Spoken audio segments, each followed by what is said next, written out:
And welcome back. You know what time it is. You know what this is all about. You know it's Vampire Boyfriends. And you know that our luck with love in Vampire Boyfriends has been rather odd. We, at first, we failed repeatedly about trying to get a vampire boyfriend. Last time, however, we got a vampire husband, and then we became a vampire, and then we helped the evil vampires defeat the good vampires, or at least we assume they're good, and people were rather... We felt that was unfulfilling. We thought that was not how this should go down. So we're doing this again, and we're going to see if things end up better. Tonight's soundtrack, as we always do a different soundtrack for this, I figured that since it turned out that Vampire Boyfriends was all about vampires, who would have thought? Maybe an appropriate soundtrack for tonight would be the soundtrack from the best vampire game, Castlevania Symphony of the Night. So here we go. Yeah, that's right. I'm the wind. Let's get started.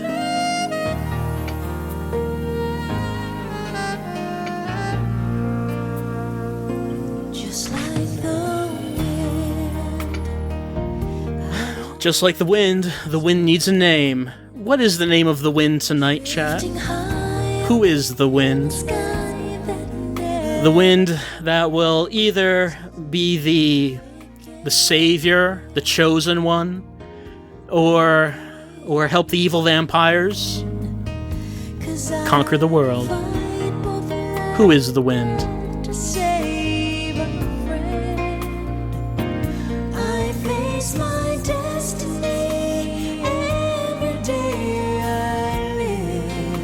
Blella, Thomas McLean, we have Simone Belmont, Alucarda. Not much of a consensus right now, though, on who should be the wind. Alright, let's say it's Maria. Maria Renard. Somehow traveled through time after Symphony of the Night to the present day where she's going to college. I guess that's how this is going.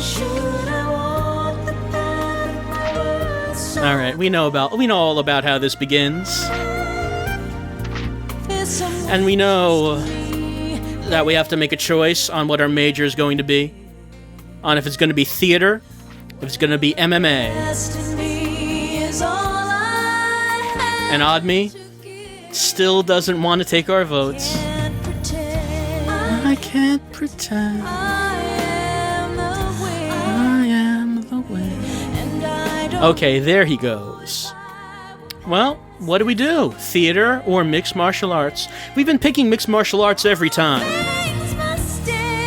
No love for theater. But it looks like tonight, maybe, we might be changing our major.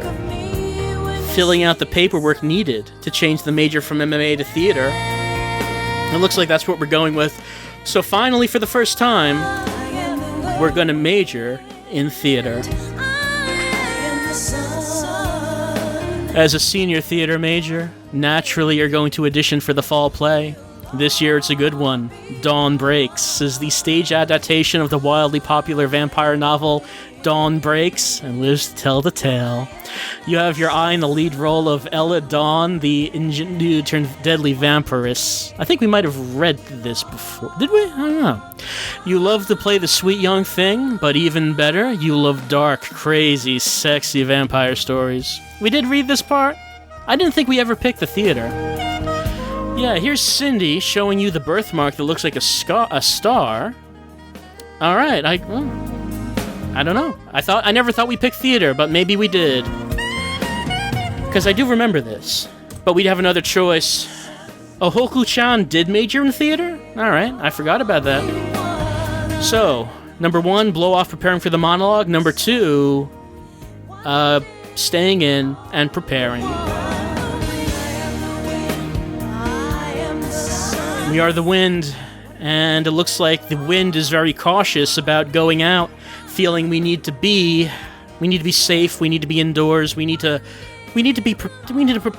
prepare for our future. Right. Yeah, I remember this, us refusing to go out with the friends. Alright, so what happened was we heard a strange sound outside the window. An injured animal, perhaps? The choices are to either stay in, we don't want to blow it, or, number 2, go out and investigate. Last time we did this, we went out to investigate, and it was a cat. That led to the cat lady ending. I forget if we got any choices after this if we went with 2. We might not have. So, choosing 2 might go directly to that ending, so I would say number 1. And the music agrees. The music is warning us against going out and investigating. So, returning to 123.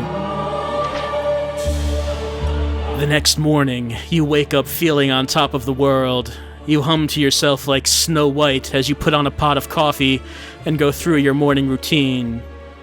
You are so glad that you stayed home last night. This is exactly how you want to feel starting the first day of your final year of college. But you have to get going. Yes, very sinister college. You make your way across campus and enter the cool dark of campus's Blair Theater. You're a bit early, and it looks like you're the only one there.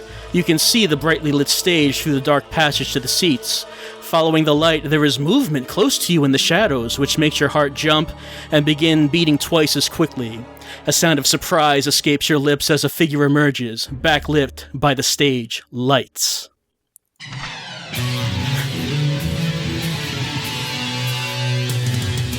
He is tall, blonde, and pale with the body of a swimmer, and from what you can make out, he has nearly perfect features. He smiles a gentle smile and light glints off his gorgeous, even teeth. Yes, I'm pretty sure we met Lukas before, right? Actually, no. Did we meet Lukas outside after going home from the bar? We might not have met him here. I think this might be new. He smiles a gentle smile, and light glints off his gorgeous, even teeth. The first thought pops into your mind, almost if it was placed there. I'm going to marry him. It looks like... Actually, what was the voice for Lukas? Right. It looks like we're the first ones here, he says in an accent you can't place. Yeah, you stammer, taking a deep breath to slow your heart back to its normal pace. I didn't mean to startle you.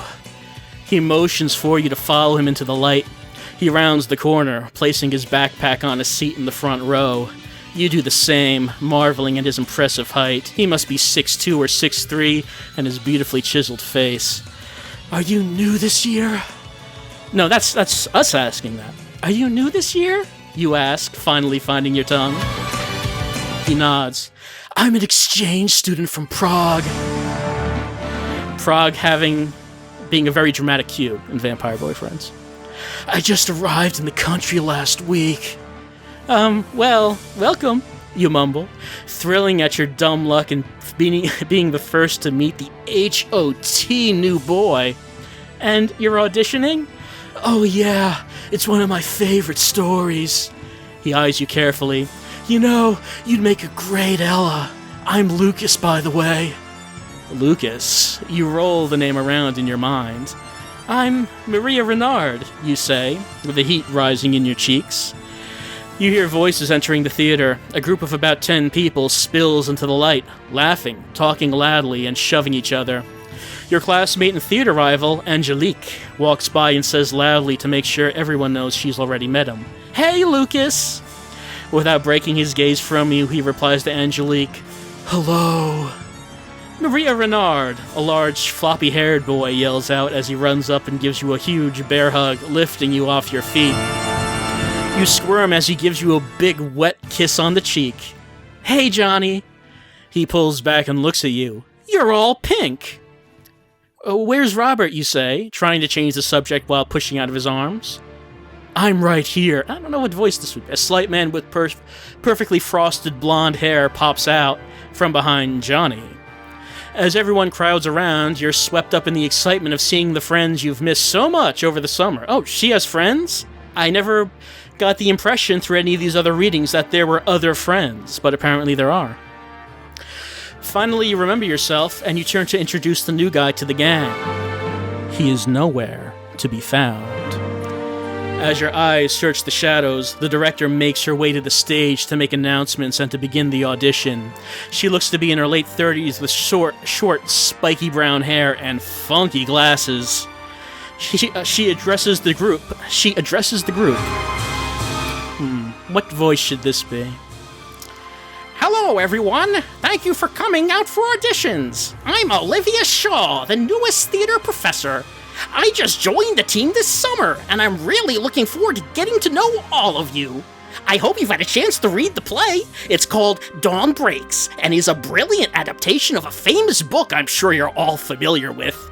If you prepared a monologue, good for you. If not, we have stock monologues up here on the stage. Come on up and get one. Well, let's get started. Your stomach does a little flip. You're prepared for the audition? Oh, we only have one choice. Are we prepared for the audition so we can make that choice? If we only half-assed the prep, we would have to choose that. And if we blew off practicing, we would have to choose the third one. So good job, chat. We can choose the best choice.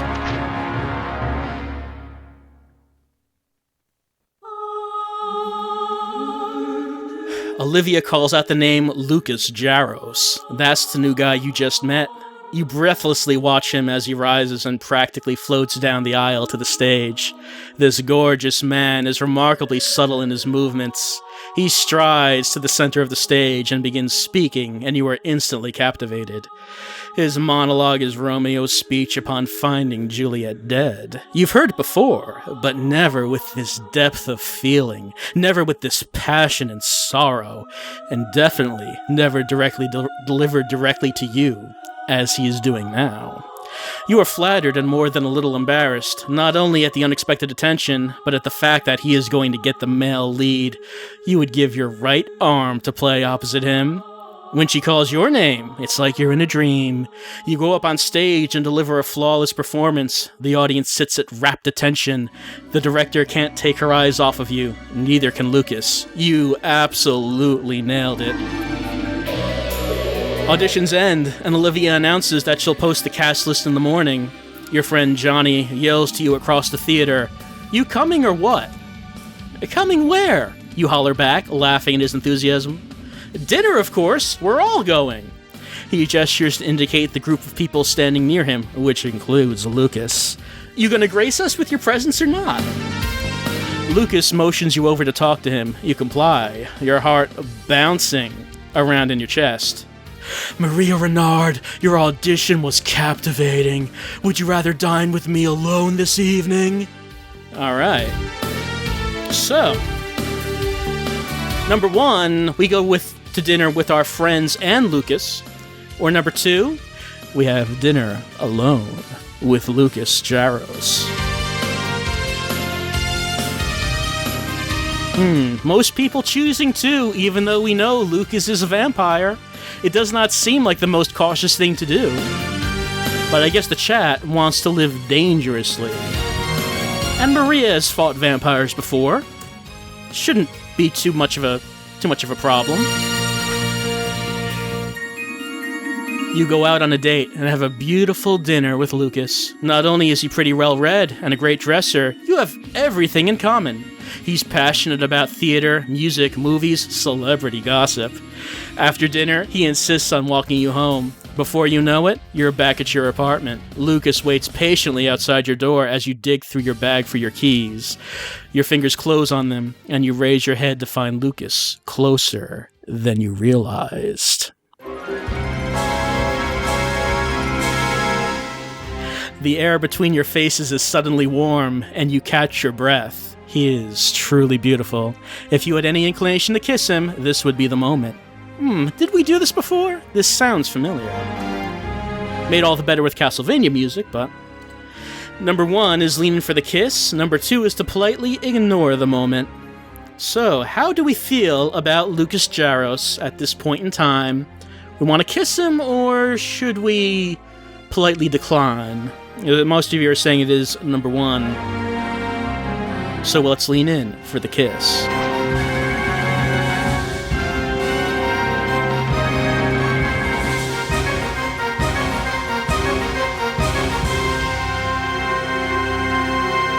This is great kissing music, by the way.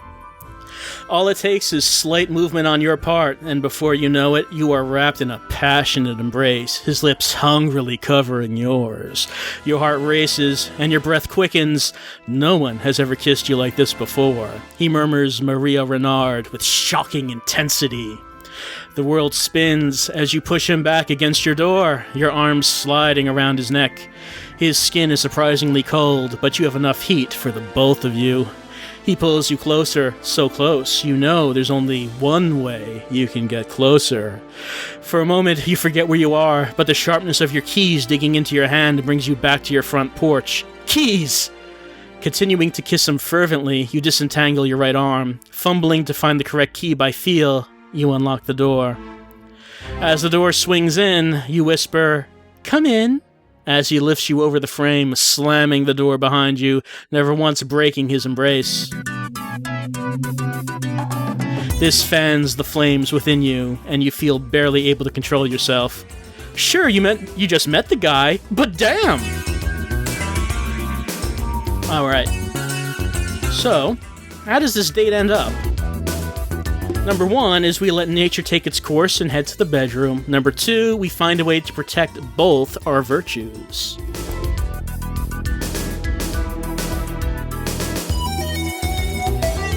This is truly the music to consider having sex with some guy with. It's very close. Chat very divided. If the person who voted number 4 would choose something actually that's available, that would be the tiebreaker.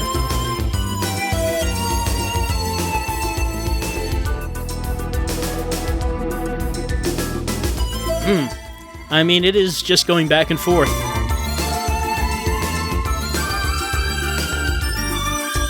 Alright, it looks like number 1 was taking it, but...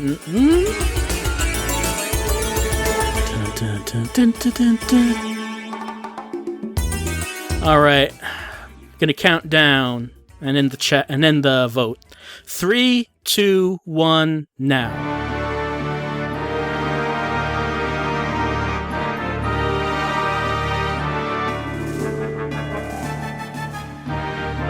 Oddme, you're supposed to tell me who won. Where are you, Oddme? Don't do this to me, Oddme. Oddme, please. Oddme, you're supposed to be the referee here. You're supposed to say what the... Oh, there you... What? No, that's not Oddme saying that. Don't say that. It was one... Oddme leaving me out to dry, not telling me who won that vote. I think it was one, but I wanted Oddme to tell me directly who won at the point of the vote ending.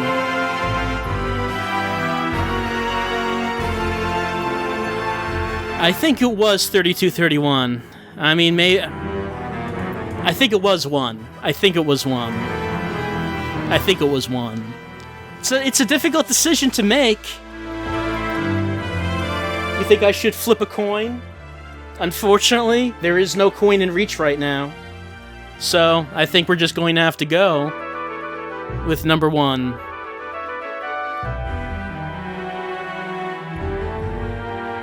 Alright. So it looks like you're saying I should go find a coin? I should go find one so we can make sure that this has been fair? Alright, watch me go. I'll go find a coin, then watch Oddme come back and say who the winner was once I've done that. Alright, be right back.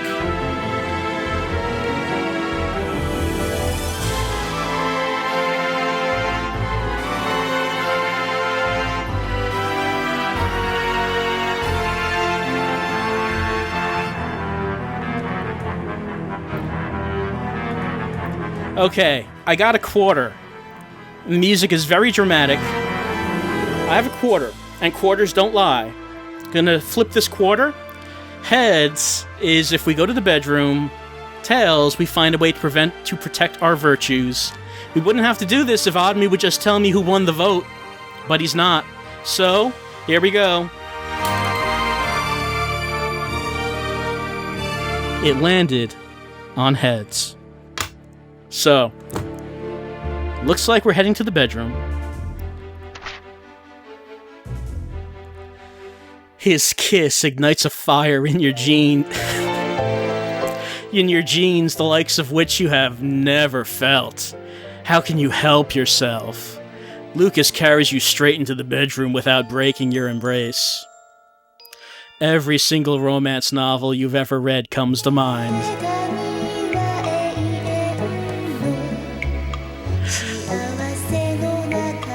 This is appropriate music.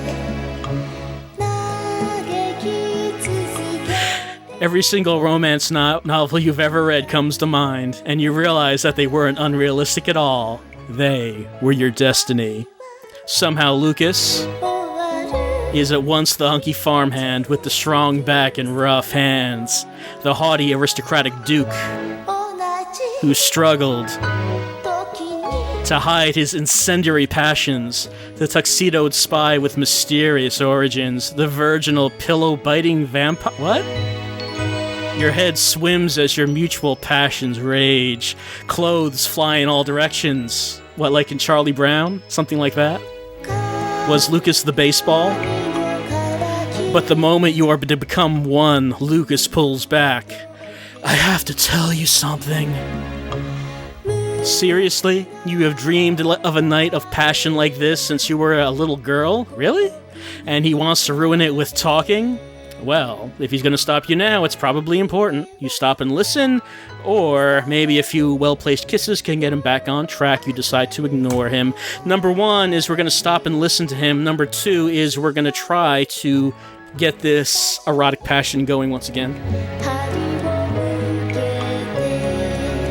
What do you say? Do we think what Lukas has to tell us is important, or do we think it can wait till later? Most of you are saying we should probably stop and listen, but the contingent that wants to just keep on fucking is coming up. No? Okay, number one looks like it's coming up. Yeah, I think it's going to be number one. Alright. You're saying we're going to stop and listen.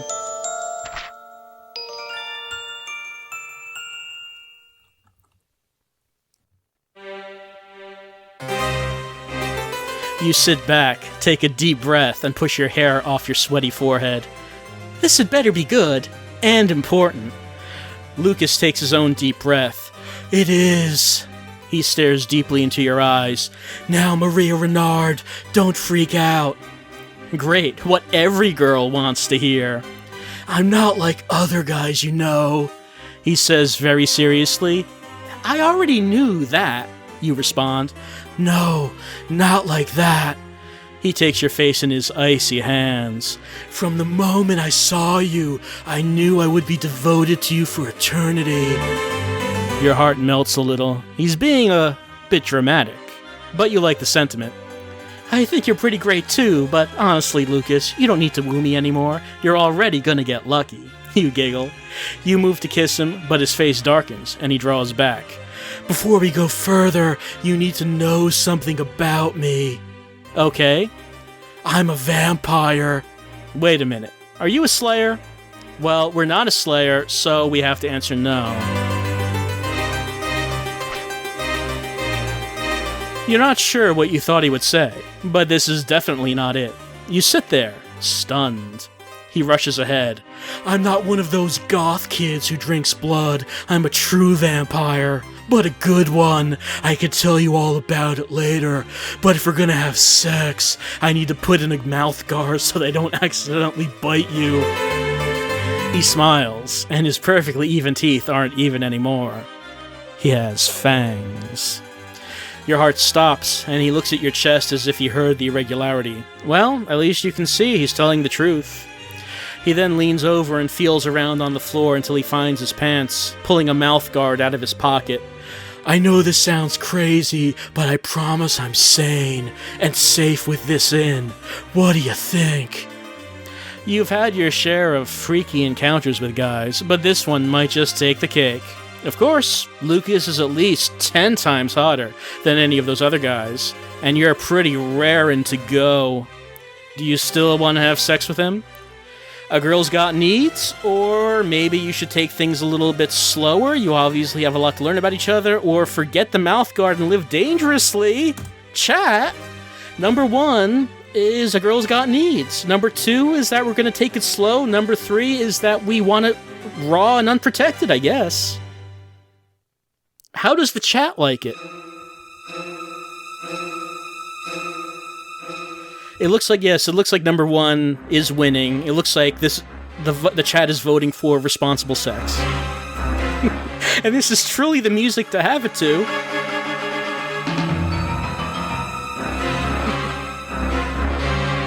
Okay, girls got needs. We got an achievement for that. You'll have always thought vampires were sexy, ever since you met Alucard all that time ago. And you're still pretty revved up. It's very cool that he wants to be safe about things. What the hell? What's the worst that could happen? Let's do this, you say demurely. Lukas grins and pops in the mouth guard as you grab him and push him back on the bed. You're not inexperienced, and you've watched your share of porn movies, but this boy pulls out some moves that you've never even imagined were possible. And you're pretty glad that he put in that mouth guard. More than once he gums you with it. You're bound to have some interesting bruises tomorrow.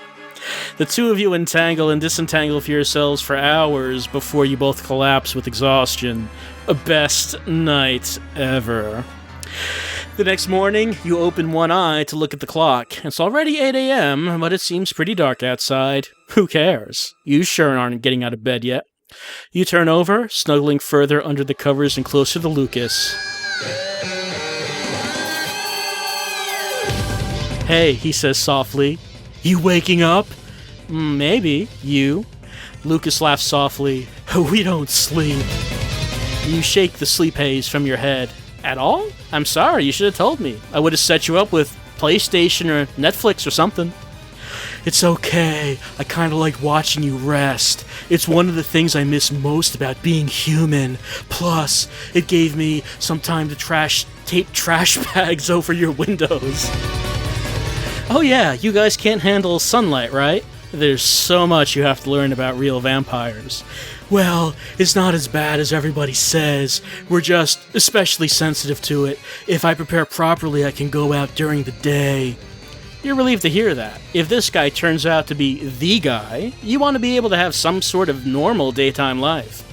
It could come in handy that he doesn't sleep, though. Maybe that's when he does chores. You wonder if you could talk him into taking over your laundry. Did you sleep well? No. Did you sleep well? He asks, stroking your hair. Yeah, you wore me out. And I have to say, some of the things you did I've never even heard of. Lukas nods, amused.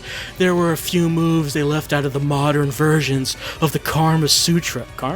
Having a 343-year-old boyfriend might be an education you can't pass up. Your stomach rumbles in unison. Do you want some coffee? You are halfway through the question. Do you want some coffee? You are halfway through the question before you realize that he probably wants something a little stronger. What do you drink and eat? He laughs at your wary expression. Don't worry, I'm a vegetarian. If you have any fresh fruits or vegetables, I can make do with those until I get home. Do you not like blood, you ask? It's not that, no, not at all. It's my favorite thing. He gets a faraway look in his eyes. But I haven't tasted blood in well over 100 years. It's just that my kind don't believe in feeding off humans. We choose not to be leeches. Back up. Are you sure this is where you want to be? In bed with a hunky, hungry vampire? Or is this a little much for you? If you're digging this and you are ready to date Lukas, turn to 31, maybe you want to play the field. If you're really more interested in auditioning for the reality show, okay, so for some reason we can't choose number 3. I don't know what we could have done to get number 3. Wait, reality show? That was never mentioned, right? I don't think we ever mentioned anything about a reality show. So I guess that's why we can't pick it. So we have to choose whether or not we're ready to date Lukas, or if we want to play the field. However, we have reached a half hour, so it's time to take a little break. We'll be back in a few minutes. with more vampire boyfriends, and we'll decide if we want to date Lukas or if we want to play the field. Be back in a few.